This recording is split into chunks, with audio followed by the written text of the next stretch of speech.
I think we'll go ahead and get started with this session as it is 11:31. Today we have presenting this session, Kate, and I was lucky enough to be in Kate's Candy Group when I went through Best Prep. Kate it has been an educator for 24 years, 13 as a classroom teacher and 11 as a school librarian. She has a history of loving technology, and she even met her first husband, or not her first husband, just her husband, sorry about that, Kate, for the first time with technology, and she'll tell you the story about that if you're interested. That was back in 1988. She loves integrating technology and literature with her students and her 3 children, her 3 boys.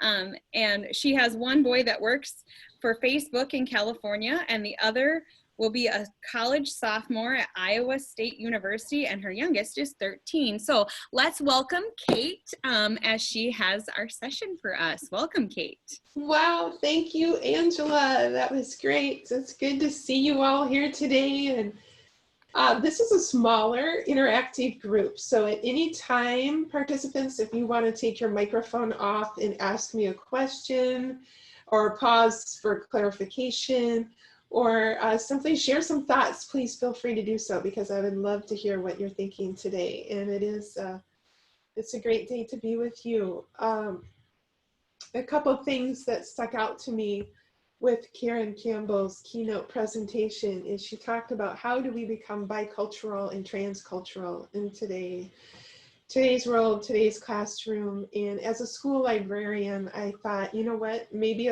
I could share with you some of the resources that I've used to help create a diverse library, whether it's in your classroom or your school library. It's always there on my mind.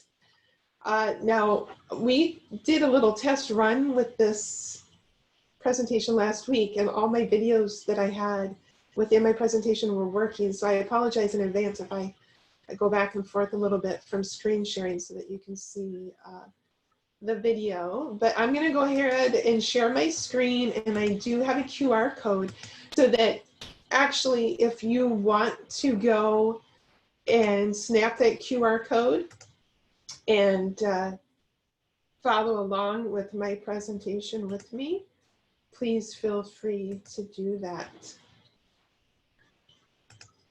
So this is School and Classroom Libraries, Designing with a Lens Toward Equity. I have the bit.ly there. It's bit.ly/TIW 20books, or you can go ahead and get that QR code. It's great that we can share some time together. What are some of the reasons you chose to attend this session? If you can go ahead and put your answer in the Q&A spot of the presentation. And Angela, would you be able to read some of those off for us?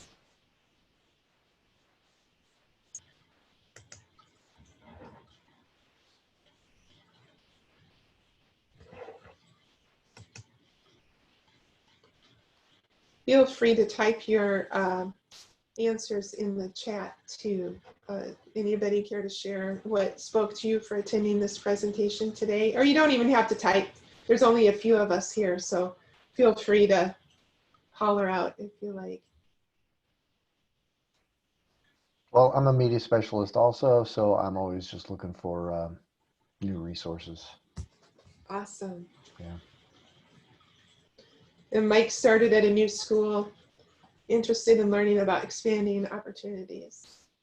What's your position, Mike?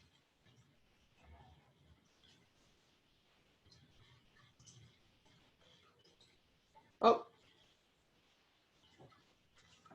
Whoops, there, I am starting as an assistant principal at Farnsworth Middle School. It's a 5-8 campus in St. Paul. Awesome, congratulations. And we have Kayla with us too. It's great to see you. Okay, I'm gonna go back to screen share. Thank you.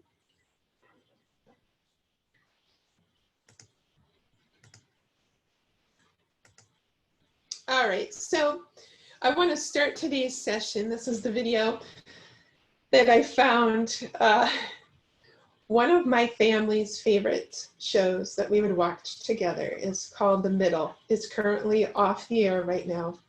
But it's a middle-class family in the middle of the United States, just living their best life. And their youngest is Brick, and he loves books. And I'm gonna play this. Let's see if it works here, and it doesn't. So what I'm gonna do is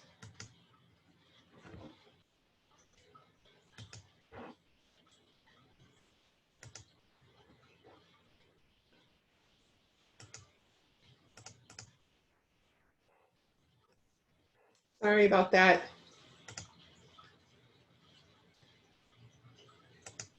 Let me see if I can get it up here on the browser. Take a listen to what Brick has to say. The point is, I love books. Well, thank you all for coming to Brick's birthday party. Brick thought it'd be fun to start with some quiet reading time here, and then later we'll all walk to the library. I want to go to the library. I want to show you the microfiche, and I want to go through the periodicals without rushing. You want to play librarian? I'll read, and in 6 hours, you tell me the library is closing. So, can one of you take me to the library? I feel like reading about Peru. Brick, say hello to the Morrisons. He said, say hello to the Morrisons. I'm reading. Read. Come on, everybody. Who's excited about reading? The librarian is coming here? That's right. An actual librarian is coming here? Looks that way. Oh my gosh, but what will I wear? What will I say? But I like books. I like the feel of paper in my hands. These are my friends, Axel. My best friends in the world. Nice tie. Oh, thanks. It's really hard to find clothes with a book theme. So I've decided from now on, I want to spend every moment I can with the things I cherish most. So I'll be in my room with my books. Try not to bother me. Could you all hear that okay? Good. So that's what I'll do. I'll just go back and forth. But Brick is one of my favorite characters. And I think perhaps he loves reading because what he was reading, he could see himself. Oh.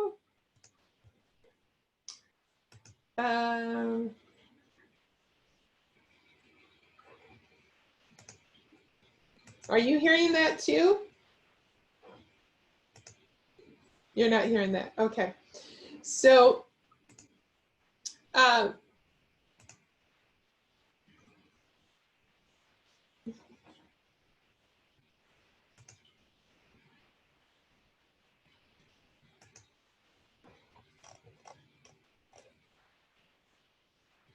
apologize. I keep hearing the video over and over and it's not stopping. You're not hearing the video though, correct? Okay. All right. So I was thinking about today's presentation and I'm hoping to leave you with a framework that you can think of when you're designing your library, some tools and resources, and hopefully leave our,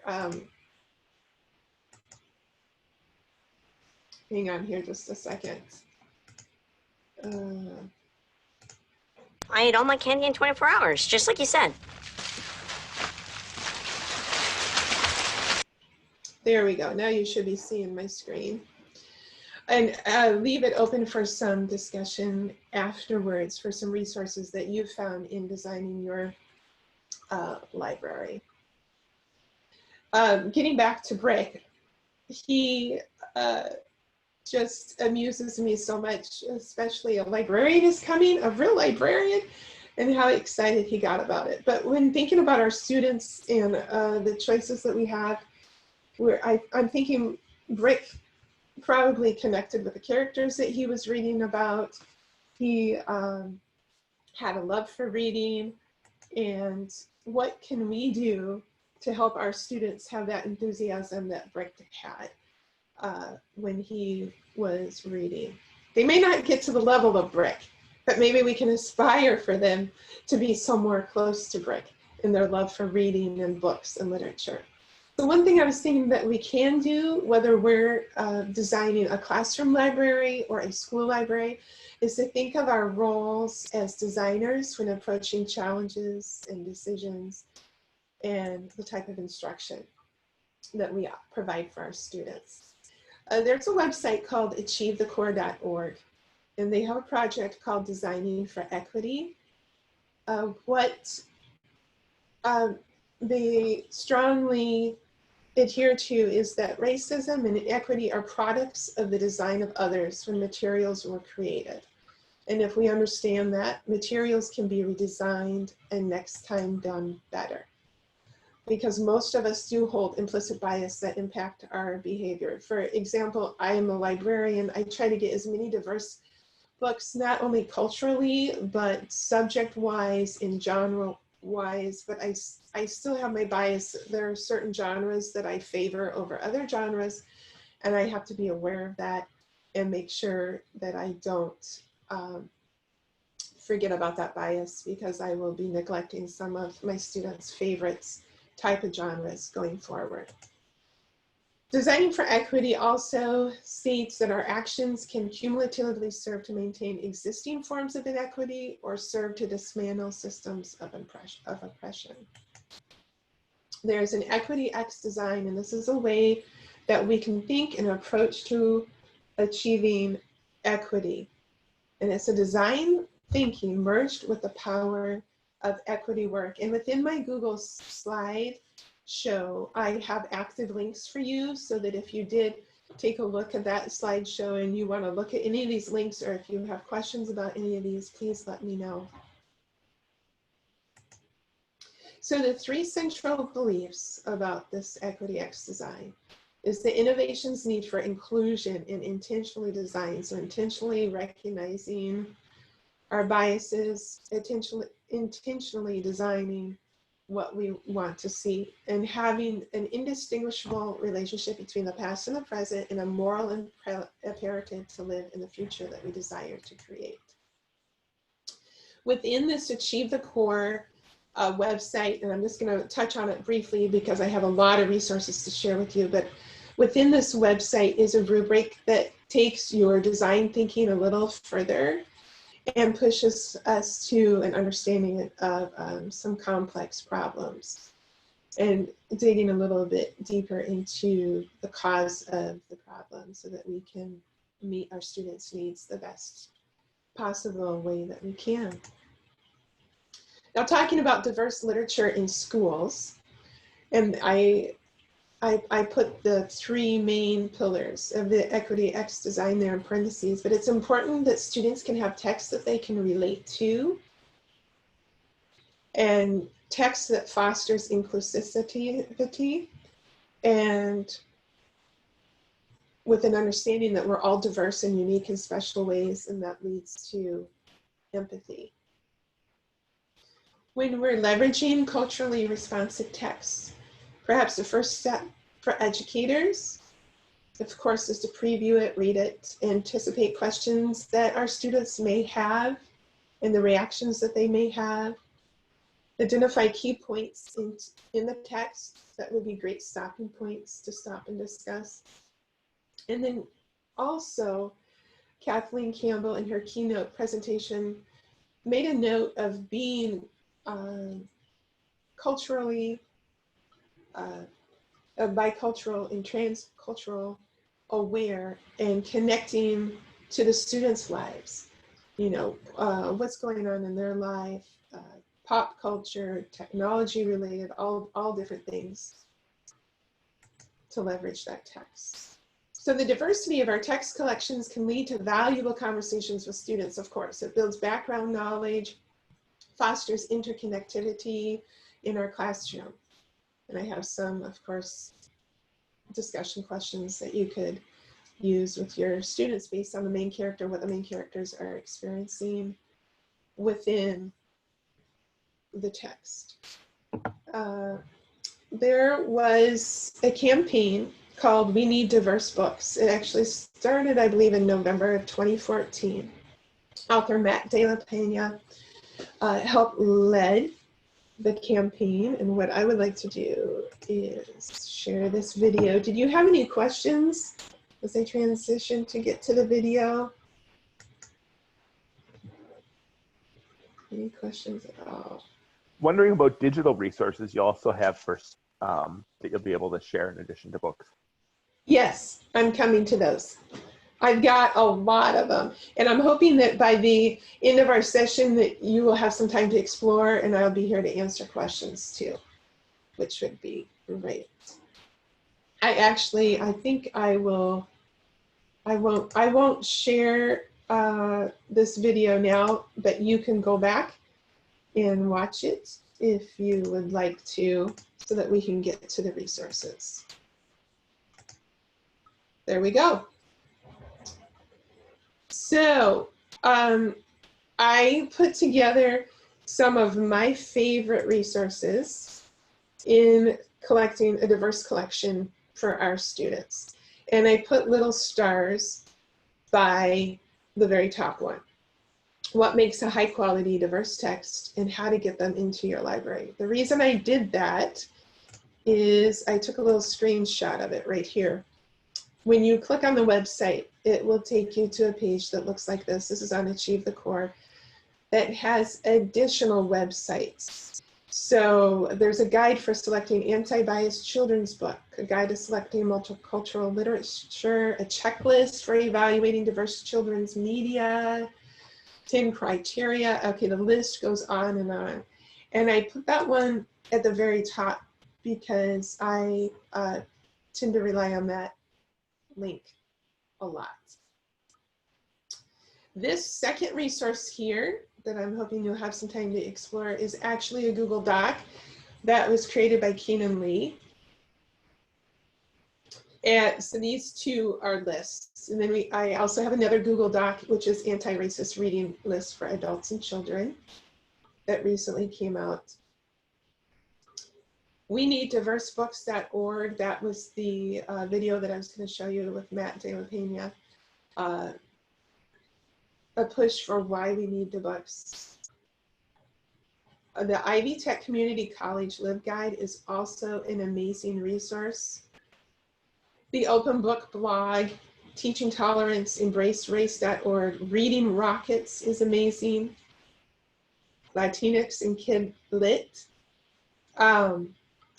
I am going to a new school too this fall, and the school is a Spanish immersion school. And so I don't know any of the students or the staff. I know the administrator a little bit, but making changes like that, I think can be difficult, and having resources to help us, I think, is imperative. Racial justice Nearpod lessons I threw on there. The Diverse Book Finder. This inclusive collections from the Massachusetts Library is amazing. And the Inclusive Classroom Library Checklist by BookSource is amazing. So I have several book lists here already curated for you. And then the other websites just have so many amazing resources. So I'm hoping that here in just a minute, we can take some time and you can choose one or two of these resources that you can explore more, and have some time today to explore these resources. And I showed you this. This is from the Achieve the Core. This was the website that was at the very top of my list of resources. And at the very bottom of my list of resources, I have the Project Ready Online Curriculum PD for educators. Have any of you heard of Project Ready? So this goes beyond just getting collections for our library, but it is a free online curriculum. And I wanted to show you a little bit about what that was about here. How's everybody doing? Good. Oh, thank you. Angela is posting the links to the resources that I'm sharing. That is awesome.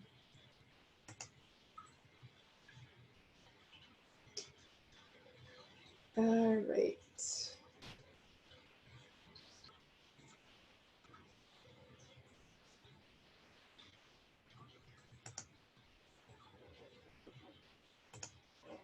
You know what I think I will do since we're having this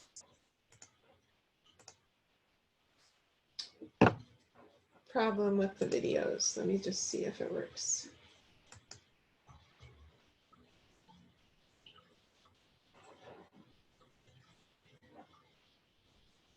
All right. Got it up here.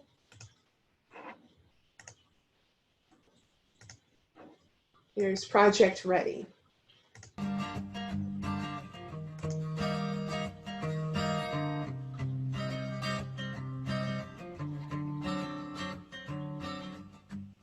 Today's children and teens are more racially diverse than ever before, with youth of color now comprising a majority of public school students in the United States.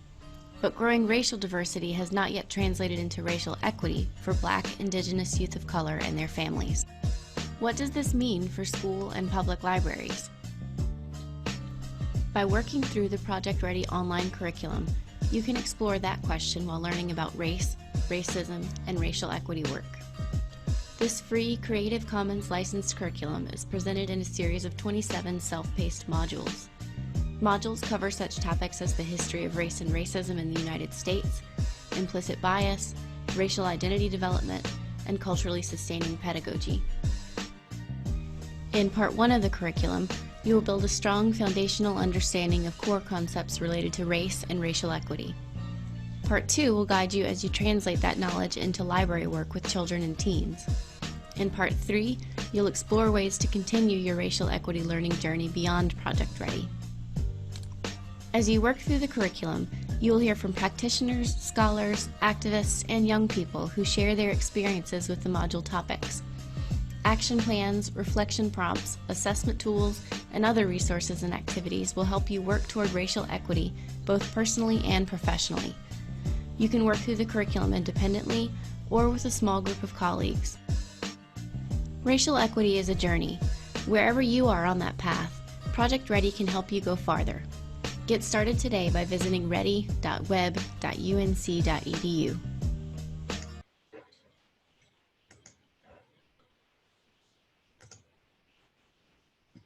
Had anybody heard of Project Ready? No. So it is, it was interesting, even though it said it's geared to classroom and school libraries, I thought it would be applicable to just about any school. So if we can go back to the resource page, the resources right here. Are you all following along on your own Google site by chance? Yes, so that you have access to the Google site. Angela posted the Google site there in the chat. So maybe if you want to open up that Google site, it was, I'm looking for it. So the bit.ly is the link to Kate's presentation that you can find. So that's the bit.ly and then /TIW 20 books. We'll get you her presentation, and then the most recent link that she just shared with us, the ready.web, that's the most recent link that I posted. Awesome. So if you go to the bit.ly TIW 20 books, and you want to go to the resource page,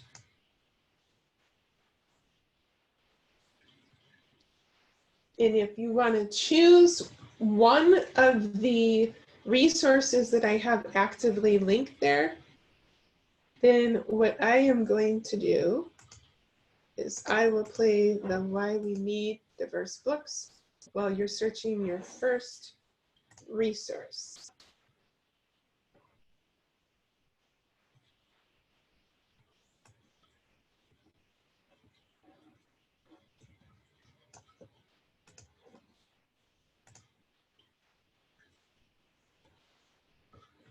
Let's see.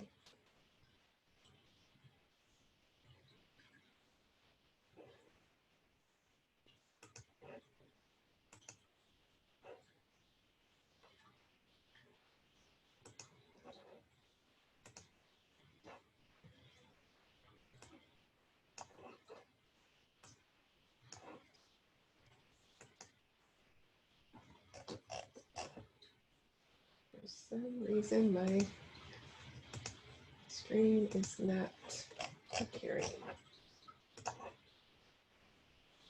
Let me try this.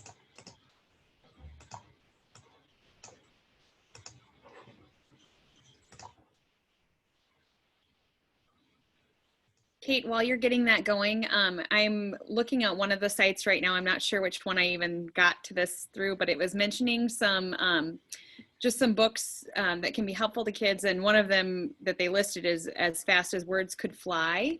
And I don't know if you're familiar with that book or not, but it's one that's available on Storyline Online, which is a resource that my 5th graders really enjoy. And I know a lot of people are familiar with it, but just, I guess, thinking through a different cultural lens could be helpful. And they have some really great, I guess, resources, and then just some people that have some things to share about how those books have impacted them. And that one, As Fast as Words Could Fly, was a really great one. My kids loved it.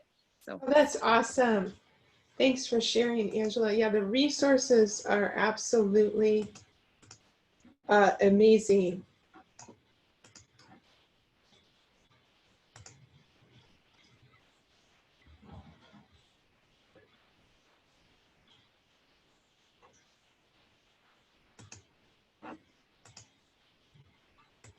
All right, I apologize for you seeing my whole screen here.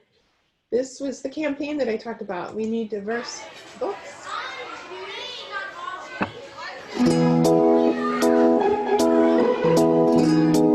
What's your name? Parker Lee. I'm Charlotte Spencer. I'm Abby. Sam.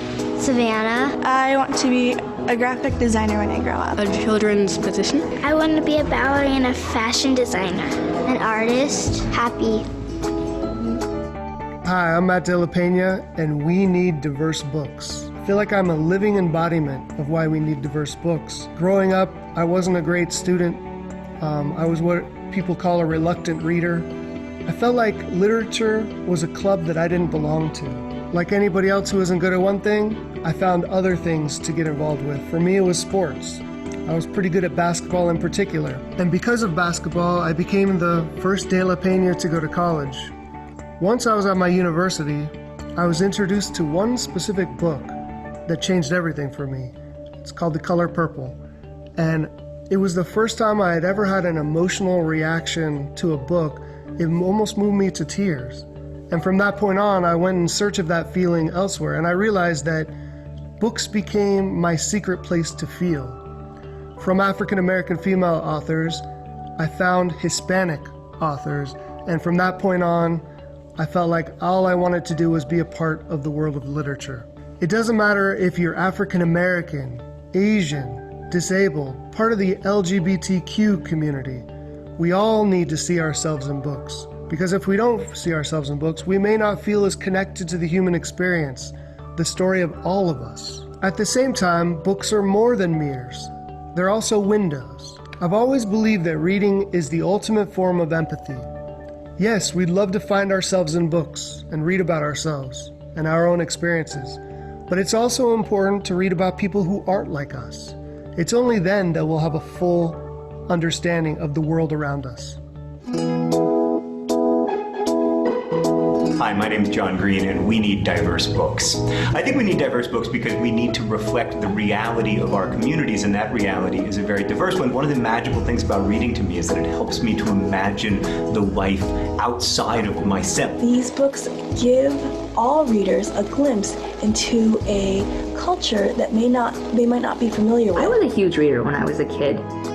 But I didn't see a lot of myself in the books that I was reading. I remember in my later teens running across a book called Blood Brothers by Stephen Barnes. That was pretty much the time when I saw something that really made me feel like I was seeing a piece of myself in the work. I'm trying to think of when I was a kid what the most sort of diverse book was that I read, and I'm having a hard time thinking of it, which is, I think, in a way what underscores the entire campaign. I didn't know Black women could write books, and I didn't know why I didn't know this. I don't want my children to grow up like me, not having read anybody that, looks like when them. When you read, you're reading to discover the essential truths in life. Everybody should be able to go into a bookstore or a library and look at the shelves and be able to see themselves looking back. So now you know why our Diverse Books campaign is so important. If we can reach our campaign goal, This will just be the beginning of us putting diverse books into the hands of young readers, giving children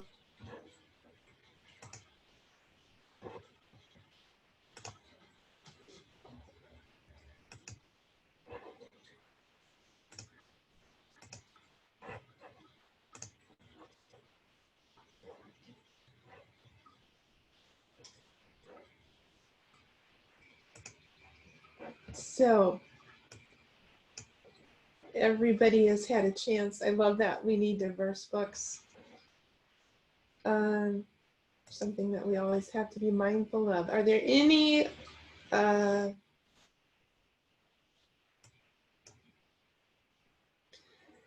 sites that you found that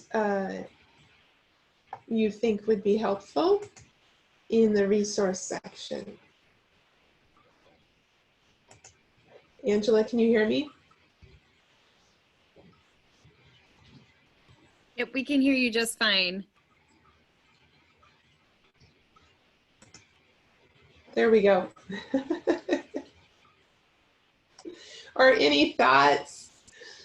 Anything else that you would like to see for the resources we have there? I have a wondering. Yes. I'm wondering with like the current climate in Minnesota, with the way that things have been going, how might this now encourage our libraries to embrace diversity more? I hope it encourages everybody, not just librarians. I come from a very diverse family, so for a long time, I've always tried to be mindful myself. What if my, nieces and nephews walked into my library? I have biracial nieces and nephews from Latino, Black, Asian, just in my nieces and nephews. So I think it's something, hearing their firsthand experiences. And my sister said growing up, she had a very hard time finding a little baby doll that was Black, because my niece, her biological mom was white and her biological dad was Black. And just hearing some of those experiences that they went through, I think it's important to look through a different lens as to, okay, can our kids see themselves in the literature that they are reading? And the library that I come from, the population where I am at is a very different population than, let's say, Minneapolis or St. Paul. But that should not change the type of library that I try to curate, because I strongly believe that it's through reading that we can gain empathy toward other people, other cultures, and try to help create that understanding for what other cultures might be going through, if that makes sense. So I think it's important that, like, no matter what your classroom population, no matter how many people of color are in your classroom, that we always have an eye for equity, because that's the only way that other people are going to be exposed to other cultures, is through reading and understanding and listening. I really like this diverse book finder site here. We actually had Kalia Yang come to our school and talk to our kiddos through a grant that we received through the LSTA grant. And she was expensive, but she was so awesome. And our kids like loved her. And she came and she talked to us about, how she grew up and how she came to America and she didn't know about the 4 seasons because they didn't have that where she grew up, and how she wanted to see more of that for herself. So it was really cool for the kids to hear that firsthand too, and then be introduced to her book. It gave it more meaning. So I think the more we can get authors talking to our kiddos too, just bringing their voice in, because they hear it, I think, from us as teachers, but when you get to bring that author into your school, those kids love that. And so we've done a grant. We do an ISD 761 grant, so we usually get that for our younger kiddos to inspire them to be writers too. And so we've kind of added, last year we did a grant too, where part of that grant was we had students tell their own stories, and then we got those books published into our schools K-8. So we had 30 student books at each of our elementary sites, and then our middle schoolers did a little different thing, but theirs was through QR, and they did videos of their life. So that was kind of a cool thing to see from all of that. It'd be cool to see what other districts are doing too, and see some of those books go into, with kids' permission, into other districts. You know, that was what I was libraries. wondering. I was thinking my students in, I don't know if I've mentioned, in semi-rural Minnesota would really, I think, appreciate seeing diverse perspectives other than their little bubble that they live in. Mm-hmm. So if we could access the books that your kids wrote, how cool would that be? So we did them on Story Jumper. And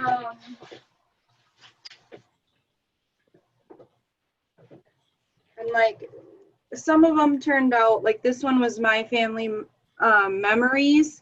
And so some of them were basic like that.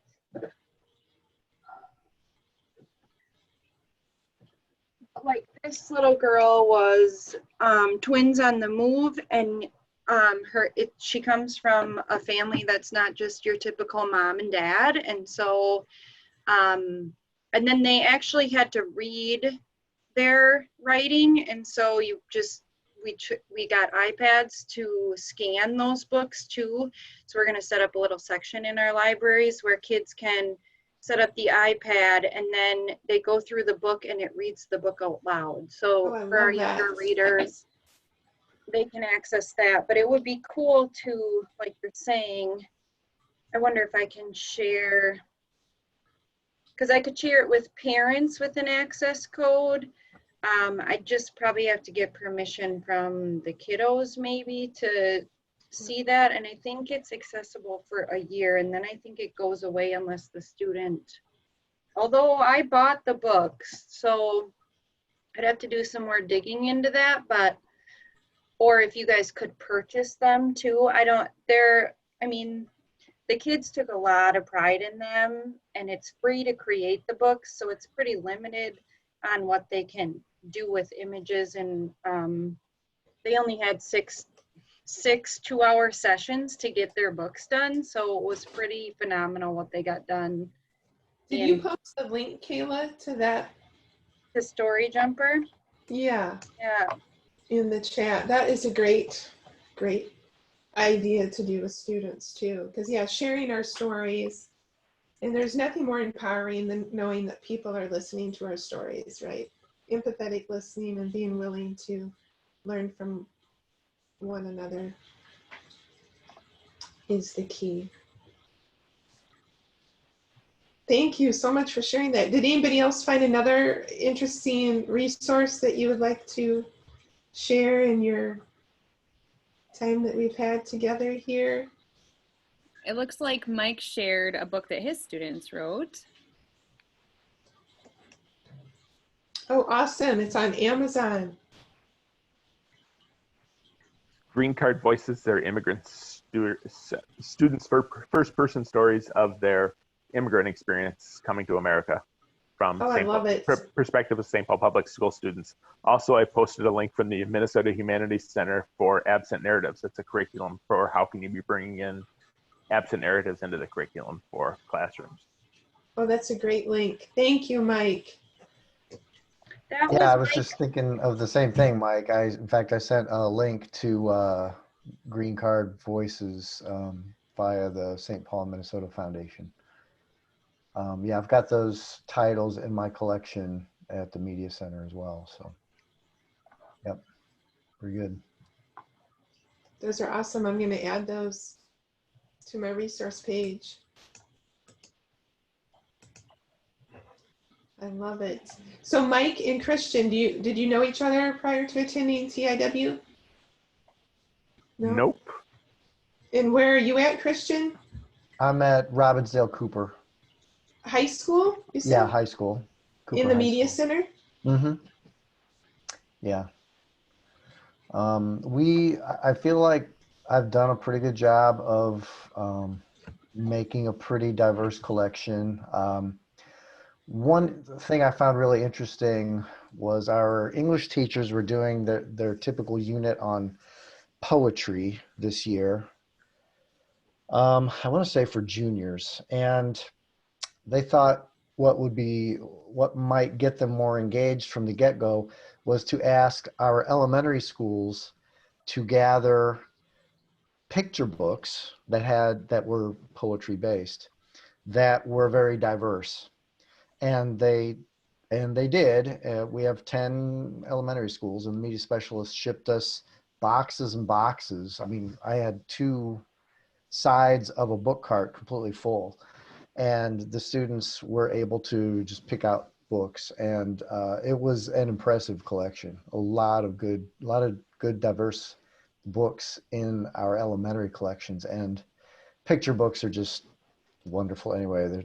They're so beautifully written and illustrated, and so that seemed to have a positive impact, and our kids saw themselves and got more engaged in the poetry unit this last year. So That's amazing. Thanks for sharing. That's awesome. Yep. Yeah, it's a little bit different in the elementary library versus the secondary. That would be an even bigger job. I think of, we have 1 high school and we have 7 elementaries here. So my collection is quite a bit smaller than the high school media specialists here that we have in town. That would be. Kate, we have another another resource that was shared in the chat that looks pretty interesting. Did Kayla share that? Yeah, it's this teacher, my director of teaching and learning actually shared it with me. She has a few tabs across the top, but she has picture books and then middle grade, and then some resources kind of like you have. So she has the We Need Diverse books on there, and then Rich in Color. That podcast, the Cult of Pedagogy podcast, which is a good one. She has the Reading Rockets on there. So she just goes through and gives little snippets too on different, she does reviews on different books, so you could easily read those. It's kind of nice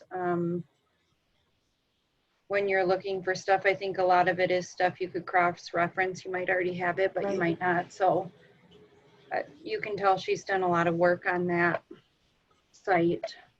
Perfect. Thank you so much. Kate, it looks like it's about time for us to wrap up. Well, I would just like to say thank you so much for spending some time with me to share resources. I gained some resources from all of you and some great ideas that hopefully I can use going forward. And I hope to leave you with some resources that maybe you haven't stumbled upon yet that you can take a look at. And if you have any questions or if you want to connect, just let me know. I left my contact information right on the Google site here. Let's see. Oh, and the other thing with the Project Ready, I just wanted to remind you that that's available. That goes beyond the scope of libraries, but taking it back to your staff or doing, I know some of the educators in our district are breaking up and doing mini book studies or what have you. This would be a great module to go through with a small group of educators. Oh, and I was going to share this, but we just shared it within our chat room. But once this chat closes and you come across some more resources, if you would like to utilize this Padlet that we can have amongst ourselves and share with other people, some of your favorite resources for designing a library collection that's diverse and inclusive, that would be great. And I thank you so much for coming. I apologize for the video little mishaps, but hopefully you got to hear them. I hope you have a great rest of the TIW and week, and good luck on your lesson planning. Thank you. Yep. Thank you. Thank you. Hey, Angela, could you hang out for a minute? Thank you.